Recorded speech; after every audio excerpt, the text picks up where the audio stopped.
Hello everyone. I am Jess. Welcome back to my channel, or hello and welcome if you're new. I talk everything nervous system, subconscious programming, business, the female way, and I'm so excited to do this video with you guys. I keep saying with you guys.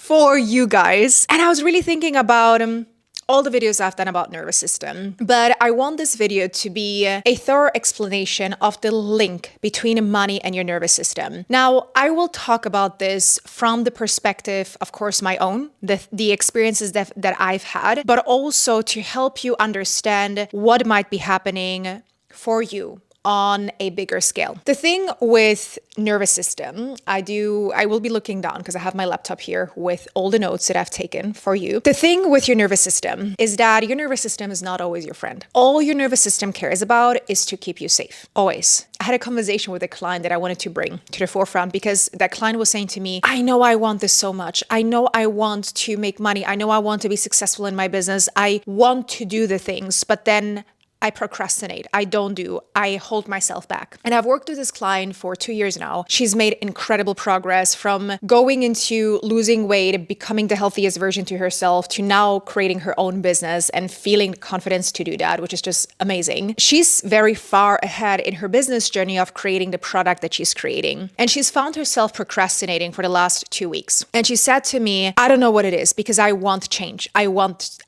this. And I asked her, well, what do you make that mean about yourself? And she said that I'm a loser. And I asked her, when was the last time you felt like this? And she said 2 years ago, before we started working. What was different 2 years ago is that her nervous system was at a complete different place. The way that she thought about herself was different. The way that she showed up was different. She was a different human being. But your body remembers everything. So what happened in that moment was her nervous system felt like the growth that she was going through right now felt too much or too dangerous. And her nervous system was pulling her back into her past, into what she back then believed was safe for her. Now, of course, she's been through so much growth, about to launch her new product, and that is freaking scary. So what I want you to know from this story is that your nervous system will always be wired for safety. That's why on a conscious level, you might want something so much. But if your nervous system is like, that is scary, that is unsafe, that is going to mean a lot of people are going to see us, and you have remembered when you were 5 years old that people laughed at you when you did something. Your body remembers everything, and your nervous system, despite you on a conscious level wanting to change, to shift, to make more money, will bring you back into safety. Because think of it this way, your nervous system is here to keep you alive, not to make you rich. That's all that your nervous system cares about. The other thing that I want you to know is that your nervous system is based on your experiences, but it's also deeply biological and rooted in, we can even say DNA, because many years ago, what kept us safe was, and I say many years ago before ChatGPT and the online space and the world that we live in today, many years ago when we were living in tribes outside and we had predators like a lion or a bear, these dangers were overcome when we were part of a tribe. So we were safer to, survive from a predator if we were part of a group that we together fought against. Okay, I'm trying to explain this in a simple way. Now, we still have that ingrained in us that we want to belong. We want to be part of a tribe. And so if right now you're building your business and maybe no one in your family has ever done what you're doing right now, that can feel like danger to your body. That can feel like, oh my God, this is new. This feels unsafe. I don't have an example of anyone in my life having done that before. It's like that for me, right? And so you have to remember that biologically, we always want to belong because we believe that is safer. When you, for example, struggle with the fear of being seen or putting yourself out there or showing yourself to people because you're scared you're going to be judged and people are going to criticize you, in many cases, that is natural and normal because we're scared of that. Because what if we don't belong? Because that feels like danger to the nervous system. Now, of course, also, I talk about this example a lot. If you saw your parents fighting about money when you were growing up and they had a lot of conflict because of that, now you might consciously want to make more money, but your system remembers, listen, money causes stress, money causes conflict. Let's not even go there. You will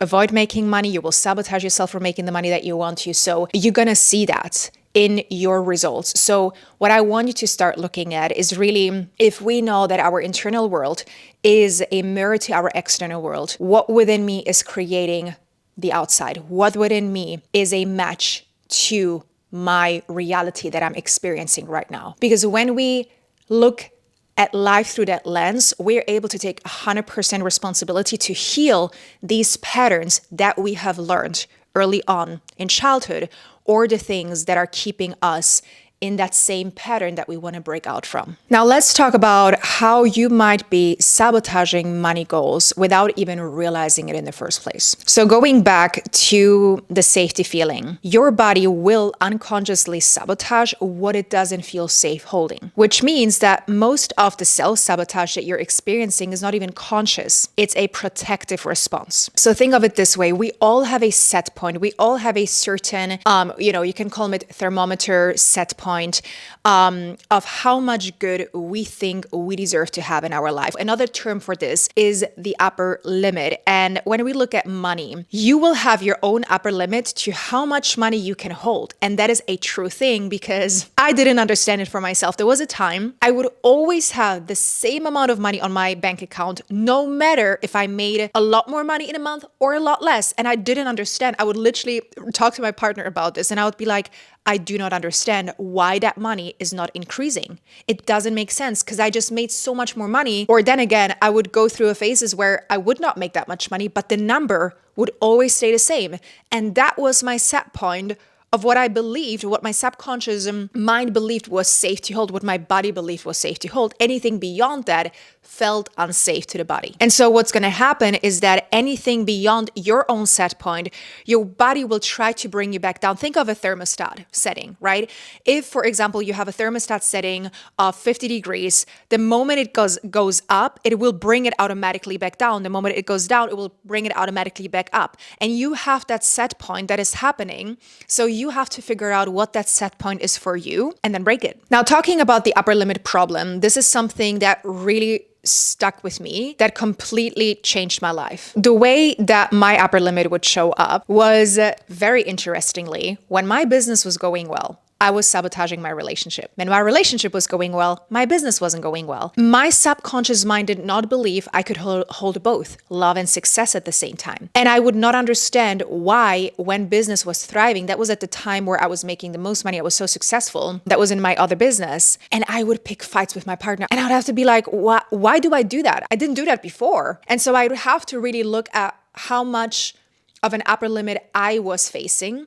And it happens in subtle ways. And I shared this example with my clients recently in our client call. This was after I had 2 wonderful conversations with my clients and they shared about all their breakthroughs working with me. And I felt so much gratitude and joy. And I was so excited because we're just about to start the new round of embodied business. I'm experiencing all these positive feelings. And as I'm about to feel all of that, and I'm by the pool and I'm just soaking it all in. And then something flips in me and my body goes into worry. And I catch myself. I'm like, why the hell am I going there, Jess? Why are you right now doing that?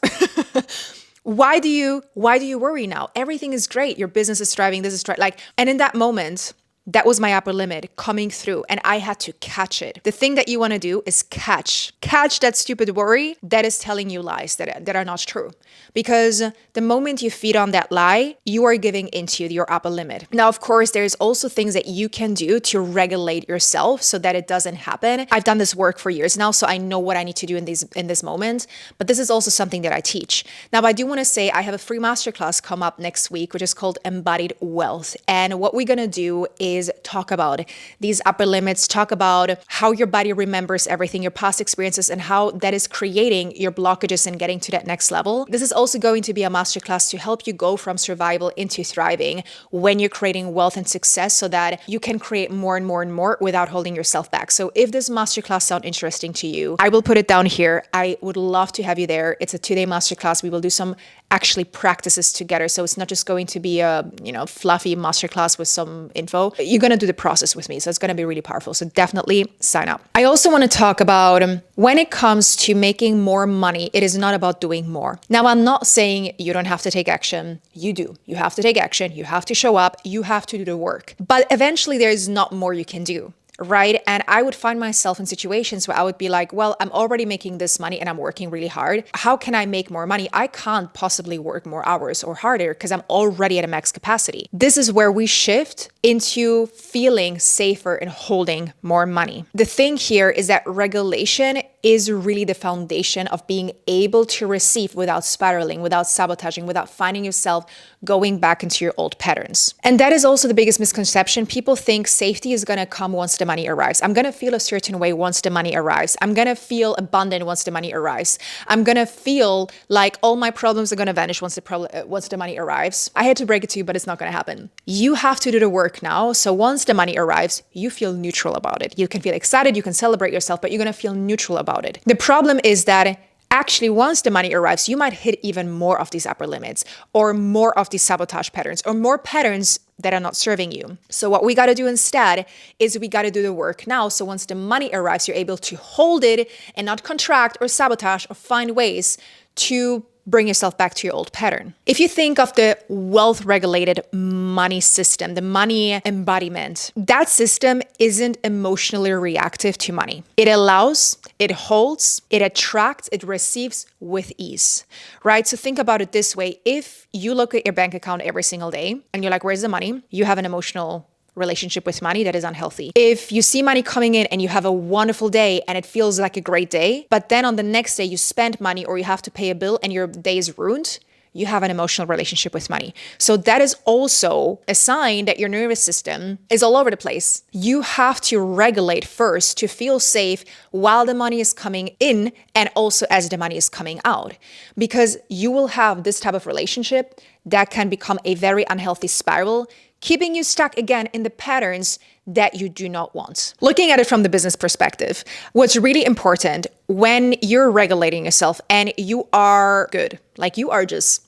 chilling, okay? You can do your business tasks like have a launch and not emotionally crash afterwards, or not be tied emotionally to the result that you have or don't have. Again, I'm not saying do not celebrate yourself, make a party if you achieve your goal, great. But if you don't, and you're emotionally too attached to that not achieving of your goal, you're crashing emotionally, which is going to dysregulate your nervous system again. Every experience that you have in your business or in your life leave an energetic imprint on your body, especially the experiences that were not positive but rather negative, that created some type of traumatic response. Like even a failed launch can create a feeling of failure, a feeling of, I didn't make it happen. And when that energetic imprint does not get a release out of the body, the next time you will do a launch, you might bring all this old residue into that launch, already expecting it not to work. Or maybe there's even more contraction because, I need this to work so much because it didn't work last time.